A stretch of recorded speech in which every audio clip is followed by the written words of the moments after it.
Welcome to Fall Rise Give, a space where we invite you to dig into the real cause of your suffering, looking at opportunities for growth with a change in your beliefs, thoughts, and actions so you can be your true self and be inspired. Join us as we explore life's ups and downs and navigate the twists and turns, sharing stories of resilience, hope, and the transformative power of giving back. Whether you're looking for a change, in recovery, or simply seeking inspiration, this podcast is your go-to for candid conversations, raw emotions, and a whole lot of heart. Tune in and discover how to fall, rise, and give back on life's extraordinary journey. I'm nervous. What the hell are you nervous for? Yeah. You should not be nervous. Seriously, Kumar, you should not be nervous. We've been doing this now 12 weeks. This is week number 12. Can you believe that? Did you think that 12 weeks ago that we'd be doing this thing still? No, I think this just kind of came together on a whim. A friend of mine told me to talk to you or talk about a podcast instead of the book, and I thought of you immediately. And I called you, and you were the first person and the only person I talked to about a podcast.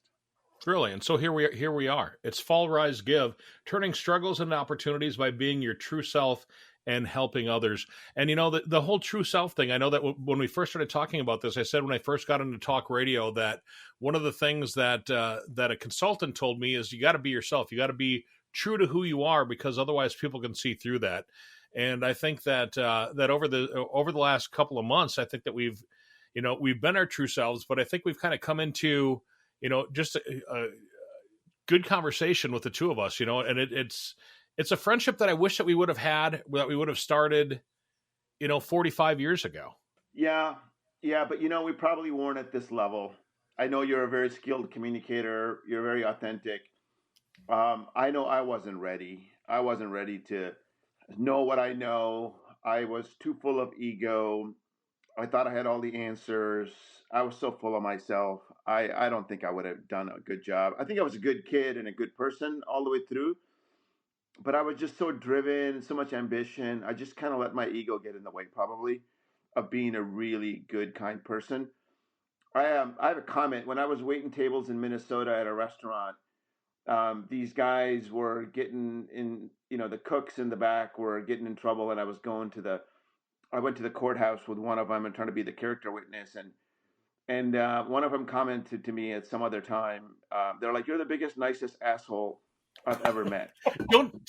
Don't say stuff like that when I'm drinking water. I almost did a spit take there. That's all right. I got to make you laugh, but it's that's kind of what I was known for. Biggest, nicest guy who had an attitude and had some, little bit of an edge to me. And so I don't think I was ready.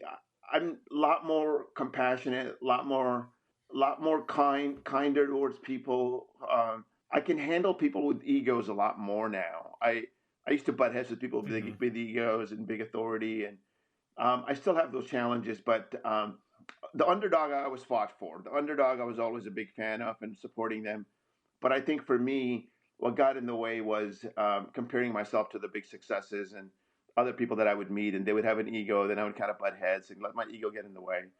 But now I'm a lot more compassionate and a lot more understanding and accepting. I think a lot of people do that. I think a lot of people end up trying to compare themselves to somebody else. And at the time that you're doing that, you end up putting yourself down and trying to give yourself that false sense of, I really think that we as humans tend to do that too often. And in the time that we're saying, oh my gosh, I should be like, I should be like Mark Cuban. I should be a billionaire. I should be, like a lot of the guys that are on Shark Tank. I should be doing this. I should be doing that. I think that if we give ourselves time and we work on the things, we do we've talked about it in the past, we do the little baby steps into things that will be able to end up, overtaking that mountain. Kind of like we talked about earlier about the whole eating an elephant. You do it one bite at a time. It's just like being successful in life.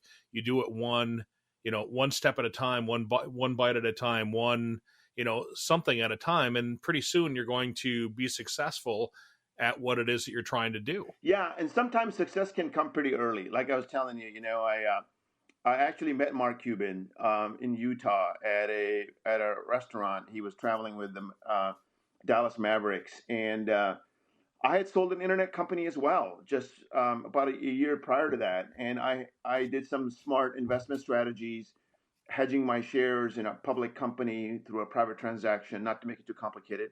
But basically, Mark Cuban sold his company for billions of dollars, a couple of $1 billion to Yahoo. And he did something where he spent $22 million hedging his shares. I spent a couple of $100,000 hedging my shares.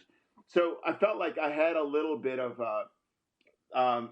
success, and maybe early on, maybe it was too much, too fast for me. But yeah, you're right. It's success that is hard earned, that takes a little longer, is much more appreciated than maybe a quick win. And that's, I feel like maybe Mm-hmm. I hit a single or a double pretty early on in life. That was a pretty successful thing, and I think let my ego get in the way a little bit.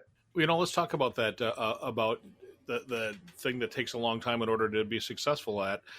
You have a daughter that just graduated from college, and I mean that putting in the time there and the effort in order to do something like that. That to me is pretty amazing when somebody can go through and actually finish it. Because there's so many people that drop out of college after after a semester, after a year, after 2 years. They end up finding something else that they. I'm going to take a gap year and never go back. Congratulations to you for having a daughter that has finished college. Yeah, it's a big deal. She did it in 4 years. She's one of those driven people, maybe to her fault as well. She's so driven, very ambitious.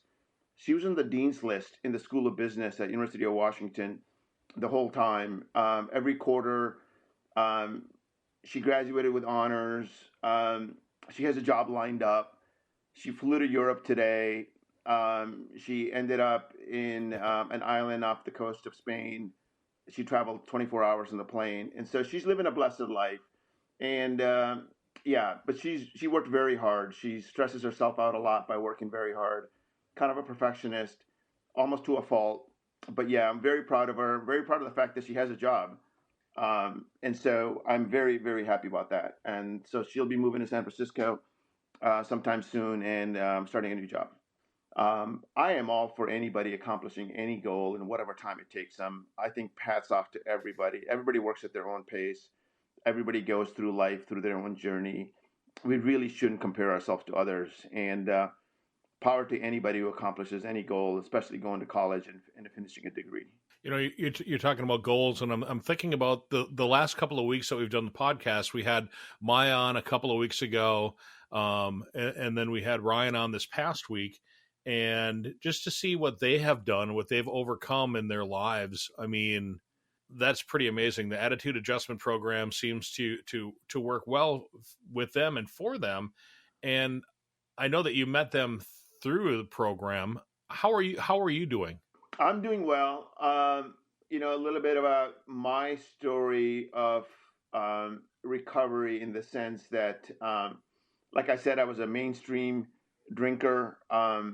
I drank probably wine on a regular basis more often than I wanted to. I really did it to try to lose weight because I couldn't lose that weight any other way. And I learned through a diet program, Weight Watchers, in fact, actually, that if you cut out on alcohol or reduce it, you'll drop weight, which is why I did it.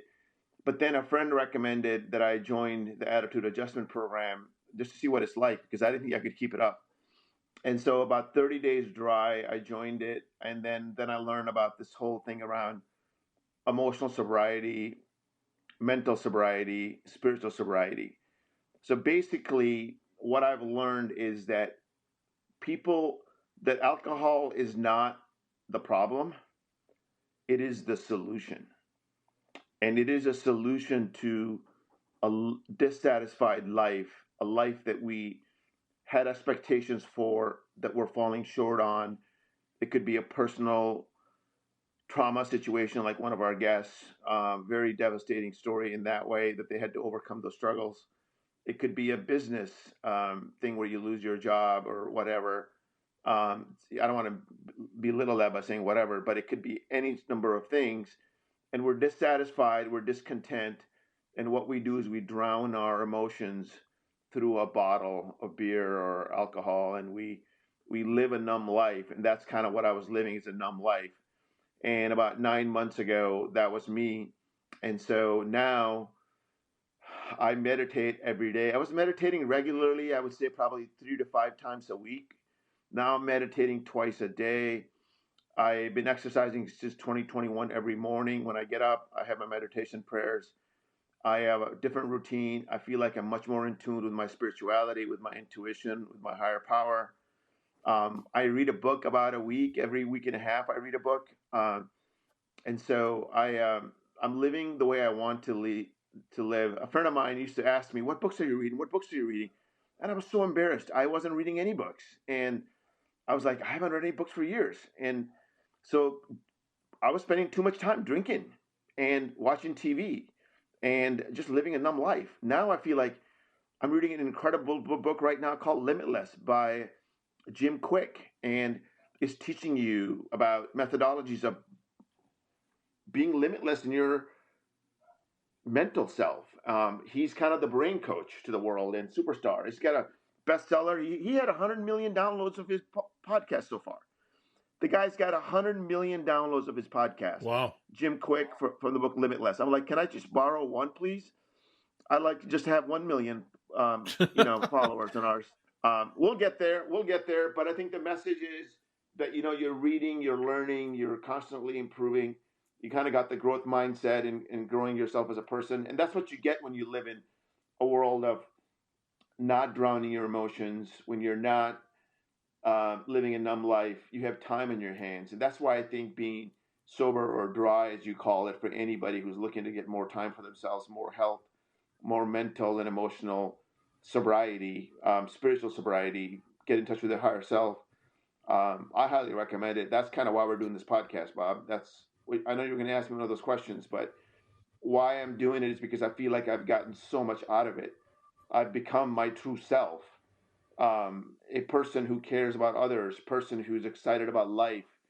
Certainly, I have challenges, and I go through a really hard time in my day job, but I'm dealing with things in a way that I want to deal with them, and so I love to give back, and that's part of the whole thing about I've fallen, I've risen, and I may fall again, but that's okay. I'll rise again, and I want to give back to the society and to people who want to better themselves.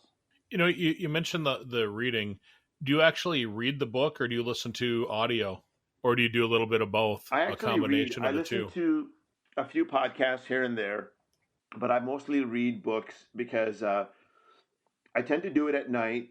I tend to spend an hour to two in the evening or at night. And then on the weekends, I'll spend my weekend afternoons reading quite a bit. So I'm one of those bookworms in that Hmm. way. I'll read and I won't fall asleep when I start reading either.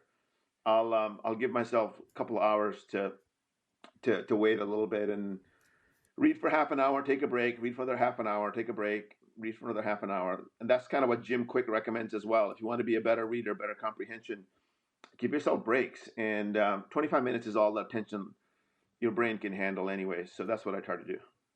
Okay, that's a good thing to know because you gave me a couple of books to read, and I get about halfway through. I'm gung ho for a while, start reading it, and get really into it, and then my mind starts going over here, and then the squirrel, Yeah. you know, and uh, and so maybe I need to do that 25 minute. What about your writing of the book? Are you still writing a book? Yeah. I am writing the book. I followed a program for 30 days. I finished writing the 14 chapters. Um, and the next phase is to edit, which takes a long time. And so I'm in the editing phase. Um, my day job has gotten really intense the last few weeks. So I've just decided to focus on the day job and as an IT professional and, maintain my reading and writing. I think also what I learned from our podcast of the last two guests and having guests and stories, I think our podcast is also going to provide a lot of content for us, a lot of stories that people are interested in. And I think that some of these Hmm. stories, some of these topics that we cover are going to add value to the book. So I'm excited about leveraging some of the stories out of our podcast and our conversations. But yeah, I wish I could write more.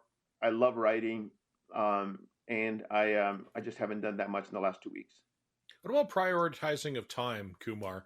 I know that in some of the things that we've talked about in the past, and just even like some of the struggles that I have personally in life, are prioritizing time in order to get things done in a decent amount of time. Do you have any like tricks or anything for that? Yeah, I do. And again, they're from people that have taught me how to, business books. There's a great book out there, classic. Jim Quick talks about classic books that he read when he was growing up. I read almost all those books: Think and Grow Rich, Seven Habits of Highly Effective People, First Things First, Power of Positive Thinking, all of that stuff. And The Richest Man in Babylon, A Man's Search for Meaning, all those great classics. The one that stands out, The Seven Habits of Highly Effective People, he's got a chapter in there on first things first. And what he talks about is filling your day with the top three things you have to get done. And so when your glass is full of water, which is all the small stuff, and you add some big rocks or big items to your day, and you're filled with little stuff, your water's going to overflow. And if you take a glass and put some big rocks in it, all your big things and all the small pebbles, and put some sand and some water in it, you can fit a lot more in if you make sure that you get your most important things done for the day. So I try to focus on 3 or 4 things I got to get done for the day, work-wise, during the day. And then I just focus on getting those done, and then I'll fit in the rest of the stuff later. But what's not negotiable for me is working out in the morning, praying, reading, meditating. These are non-negotiable habits that I've just developed in the last 9 months. Kind of solidified them. I had them before. Like I said, I've been working out for the last 3 years, 3.5 years, every morning. But like I said, I think I've only missed 8 days out of the last 4 years working out in the mornings. Not that I'm a huge gym rat. I just try to make sure I get in there for 30 minutes to an hour, do some cardio, and get a big sweat in. I'm certainly not in the best shape in the world, but I'm not unhealthy. Well, for 55, you're doing pretty good, man. 4 days and 5 days, eight, would you say 8 days in 4 years? That's all I missed. Yeah. 8 days. Yeah. So, yeah, I mean, I think, and it's good for your brain. That's why I do it. I do it because first thing in the morning, there's a book out there called the 5 a.m. Club. A guy named Robin Sharma wrote that book years ago. And he talks about getting up at 5 a.m. and doing your routine, planning your day, getting a workout in, doing some reading, some prayer, some meditation, getting your day started in such a way that you want to get in what's the most important thing to you that day is. And nowadays, I spend most of my day thinking about gratitude, about abundance, how I can share compassion and kindness with others. I try to bring that into my work life during the day. I work with a lot of people, obviously, in a management kind of a position. And so I try to see if I can bring a little bit of soul to the world of business, try to be more compassionate, try to be more understanding. Still trying to achieve some pretty serious and pretty high intense goals, but try to bring a little bit of humanity into the workday, and then apply that towards my personal life and do the little things that I can. But it all starts with a workout in the morning to get my juices going. You know, one of the things I found out since I've started working out as well, I only hit 3 or 4 days a week. So I'm not as motivated as you are maybe. But I've found out that at about 15 minutes in, all the problems that I have in my life just go away. They melt because I'm focused in on trying to become a healthier person myself. And I feel all of this energy coming at me, and all of the problems that I have just melt away. And I'm focused in on trying to do the best that I can in order to keep myself moving and to keep my heart rate up and to keep focusing in on trying to finish. You got a big old smile on your face right now, so you must feel the same way I do when you get into the workout. Yeah, but I think it's great that you're doing it. I think it's the best thing for yourself. Self-care is not that well known, or people don't take care of themselves. And so putting yourself first is hard for parents, grandparents, and just people in partnership with a romantic partner or what have you. And so there's so many suckers of energy, right? Energy suckers in life. There's jobs, there's obligations, there's things that go wrong with your car, there's stuff you got to do for other people. And so it's very hard to fit it in. That's why I just say get it done in the morning, even if it's 20 minutes, like you said. Start out small. I could barely do 20 minutes 4 years ago, right? And so, and again, I don't work out more than an hour ever. I work out usually minimum of 30 minutes, and often it's between 40 to 60 minutes, but it's the best thing you can do for yourself. It gets away my problems, my stress. I was pretty stressed today. I had some meetings that went south in the last week, work wise, and there's a lot of executives at my company are stressed out about projects, budgets. People are going over budgets on certain things, and just trying to maintain my, emotional stability, and then trying to live a life of compassion is very hard to do when people are stressed out. A woman called me today at about 10 o'clock and said, "Hey, can we talk?" At work, in the work meeting, in a Zoom meeting, and she wanted to talk about a meeting she had with executives and how much stressed out they were. And I'm like, well, I hear you. And I got a good workout in this morning. All I can worry about is what can I control today, right now? What can we help them with the data that they need, with information that they need to make a better decision? And let's just focus on that little by little. Let's just control what we can today. And so it really is not about working out for 4 years and hours and hours. Just today, get 15 minutes in, move your body. It's the wonders for your brain. Research has shown over and over again it reduces dementia, it reduces all sorts of illnesses. Obviously, it's good for your heart. Heart disease is the number one killer in the US. On and on and on. But the best thing I do is it keeps me sane. I got to work out because it keeps me mentally stable, man. At the end of the day, that's why I Right. do it. Hey, let's finish off the this podcast discussing the title. Fall, Rise, Give. But then we've got our subtitle, which is turn struggles into opportunities by being your true self and help others. Why did you come up with that, with the subtitle to that? So I think Fall, Rise, Give kind of tells you what it is. There's a book that I loved years ago that a famous woman wrote called Eat, Pray, Love. And she had a story about eating and praying and then falling in love. She traveled to Italy, and then she went to India, and then she went to Indonesia and Bali, and she met her husband. We all fall. I think it's necessary to understand and deal with pain and suffering. We're all going to suffer. We're all going to have losses in our life, and we're all going to fall. The thing that successful people do is they fall a lot, they fail a lot, but they get back up. They rise again. And sometimes you got to do it daily. To be honest with you, Bob, I'm in a situation for the last 6 months. I've had to really put into practice what we're talking about on the podcast about the topic of being serene and peaceful. I'm in a pressure cooker at work right now, just getting hammered with all sorts of problems and challenges. And I have a choice that I make every day. I choose to rise and fix problems. I choose to be able to do certain things. So winners, successful people, people who want to live a life of inspiration, find a way. They get help from others. They get help from their higher power, God, Jesus, Buddha, whatever that is to you. Find help through prayer and then rise again. And then you have an obligation. The easiest way to get out of your head is to think about somebody else. And this attitude adjustment program talks about these things as well. It talks about giving. They say that to be truly sober, you have to help other alcoholics or other drunks or other drinkers. To be truly sober, you got to help the person in line next. Alcoholism is such a huge disease, and so is addiction.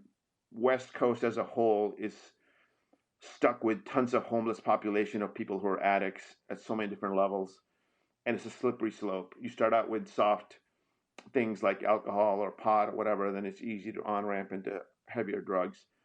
And so for me, why I started the fact that we all struggle, and these struggles is what makes us unique. Once we get past the pain or understanding the pain, we don't ever maybe heal ever from the pain, but we can turn that into opportunities for our growth, right? You can say, God, I failed in business. I had a business failure. I can learn. I can help other people who failed in businesses. I had a problem with being overweight and drank too much. I can help other people recover from that because I recovered from that. So that's the part about taking your struggles, finding your true self, right? By doing all the right things in recovery or sobriety or whatever you want to call it, or just living a life of inspiration. And then from there, you pick and choose, saying, okay, I want to help somebody. Maybe I go work at a homeless shelter. I walked by a homeless shelter today. There was a soup kitchen at my church. There were people on the streets there. And there was a guy we said hello to, who was a homeless guy. And so it's little things that you do to give back to society and to people. And as soon as you get out of your own head and think about others, there's a level of gratitude that comes from it. There's a level of abundance. As soon as you give your two hands, you release, you open up your hands to get more back. So that's what the title is, really. And then the key component, I think, that you talked about is struggles and opportunities. Your struggles are unique to you. No two people that I know have similar struggles. They have different backgrounds, different families. They could be brothers, sisters, have different problems. And each struggle is unique. Each thing is going on in your own head. And that special pain, when turned into an opportunity for growth, can be your gift. And once you start to realize the gift that you got to share with somebody else, that's what makes it special. That's what makes you want to go out there and say, I too suffered, man. I was there. Maybe let's just walk down the street together and share our, bread, or share our conversation about a momentary in time, about helping you feel kindness towards each other. Or you could take that to a whole new level. You could be in a program where you can be a mentor to an inner city kid, or mentor to struggling business people, or mentor to an alcoholic. All sorts of things you can do to help people. And if we can spread the message of giving more to get yourself back to be your true self, that's what this is about. That's what we're here for, is spread the goodness of love and kindness and put our egos aside and live a better life. That's how I survive, man. I get excited about these podcasts. I have people telling me, I had a woman post on 3 different WhatsApp groups yesterday about our podcast, and says how much she loves the Mondays when we post these things up. And she talked about Ryan and Maya, and these are friend circles of ours that people are in. And it was pretty awesome. At least 300 people saw the group in the texts in WhatsApp. That was pretty cool. And it wasn't me posting it, it was them. The message is sticking. People like what we're saying. We're coming from the heart. We're trying to help people be their true selves, but understanding their struggles, turn that into opportunities, and then give back so they can truly be happy. All you got is today and now. The power of now is the key. Just focus on what you want right now. Thank you for joining us on this episode of Fall, Rise, Give, where we explore stories of resilience, growth, and giving back. If you enjoyed today's episode, please visit our website at www.fallrisegive.com. Also, consider subscribing to our podcast on your favorite platform and leaving us a review. Your feedback helps us to continue to bring you inspiring stories. Stay tuned for our next episode, and remember, every fall is a chance to rise, and every rise is an opportunity to give. Until next time, keep falling, rising, and giving. This is Fall, Rise, Give, produced by podcastforhire.com. Thank you for listening.